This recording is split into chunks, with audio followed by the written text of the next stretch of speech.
They don't have the kind of security we have when you punch in a code and stuff. Their security, underneath their doors and underneath their windows, they'll have on like sheets of wood or whatever they have it on, they'll have nails and spikes and shredded glass and stuff like that to prevent people from getting into their houses. That's their form. And there was one time we were going and the group kind of separated and I saw this guy who had foam things in his hands and I had two in my hands. And I mean, something inside of me just wanted to be like William Wallace, you know, on Braveheart. And I just started running at him, shaking these things, and I just started spraying, and we started kind of getting in a scuffle, and then I slipped because I was in sandals. There's actually these sandals which still have the holes from when I was there. And long story short, I slipped on a bed of nails that was sitting outside one of these places. And I fell, I had 3 wounds, 3 puncture wounds in each hand and 3 in my right knee. And they weren't just like little teeny nails, they were big nails. And the wounds were bad enough to where they could stick a third of a Q-tip down in the hole to clean them out. It was really bad. So those are my mission trip stories. And you guys have heard about the go-kart story. When I was 16, a week before I was going to get my car and go buy something, I ended up flipping a go-kart, trying to be cool with my friend. I flipped the go-kart. And when it was flipping, let me just tell you, a 200-pound go-kart and your little bone, your arm bone, is not a very good match on concrete. And it ended up snapping my arm completely in two. And if you were to see me, it's like, you know, if you were to watch MTV Scarred, like my arm was straight, and then from here on it hung down here. So I'm walking in the ER like holding my arm, like it was flimsy, kind of like how like where your wrist breaks. That's how my arm was here. And I'm like walking. It was kind of cool because it didn't hurt. Like it wasn't painful. It was totally a God thing because I should have been crying like a little 2-year-old. But I'm like carrying my arm into the ER and I'm just kind of like giggling and looking around. But then at the same time I wanted to pass out, throw up. It was an awesome experience. But what we're going to be talking about is how in us, everyone has scars. We're going to be talking about that. And a scar is a pain that leaves a mark on your body in some way, shape, or form. Forms are physical scars and emotional scars. That's what we're going to be talking about. Jeremiah 8:19 says, "My grief is beyond healing. My heart is broken." John 16:33 says, "I have told you all this so that you may have peace in me. Here on earth you will have many trials and sorrows, but take heart because I have overcome the world." So this is what it comes down to. You guys ready? If you're a Christian, if you're a follower of Christ, you're going to have trials. You guys excited? Yeah. You're like, no, I'm not excited at all. Yeah. If you're a Christian, if you're a follower of Christ, you're going to have trials. Why is that? Because who is your enemy? The devil. Okay, is he good or bad? Bad. He doesn't. Does he like you? No. So he is going to do anything in your power to try to take you out. John 10:10 says the enemy comes to steal, kill, and destroy. That's what makes up the devil. That's what he tries to do in our life.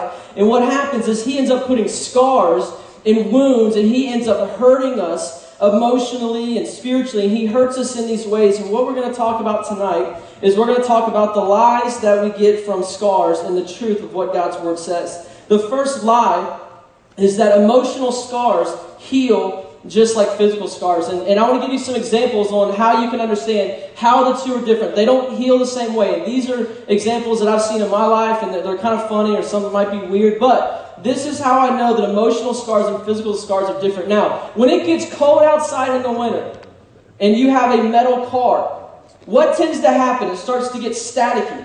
And when you get out of your car, what happens when you touch the door when you get out of your car? You get shocked, okay? I don't know if it's just me, but I hate it.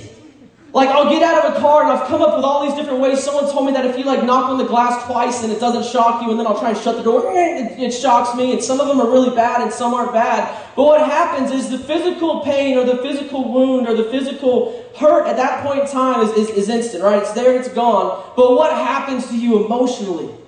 Like, you get out of your car now. If I get out of a car, like, I'm scarred for life. Like, I get out of a car and I go to try and touch it, and I don't know if you're like me, but I'll be like this. Like, if you ever watch me, I'll be like this, and I'll be like, please don't shock me. Ooh, you know, and it doesn't shock me. Okay, another example. The first time I kissed a girl, okay, it was sometime in middle school. I'm not going to go into details or anything like that, but the first time I kissed a girl, it was horrible. It scarred me. Now, physically, it was over and done with in a matter of about 3 seconds, and then after that, I was emotionally scarred. I wouldn't ever kiss a girl again because I'm like, oh my God, if it's anything like that, I don't want anything to do with it. You know, like, it's emotionally scarred me. When I was growing up, I played a lot of baseball. You guys kind of see what I'm getting at. I played a lot of baseball, and we were in a state championship game at a travel team. And there's a left-hand pitcher, a really solid pitcher, and we were midgets, so the mound's not very far away, and he was a left-hander, I'm a right-hand hitter, and the helmets covered your ears, and they went down like that. Nowadays, they cover here, probably for the very reason of where I got hit. I got hit right in the jaw with about a 60-mile-an-hour fastball, right to the jaw. I'm lucky that it didn't break, but what happens is physically, I had a massive bruise, something like that.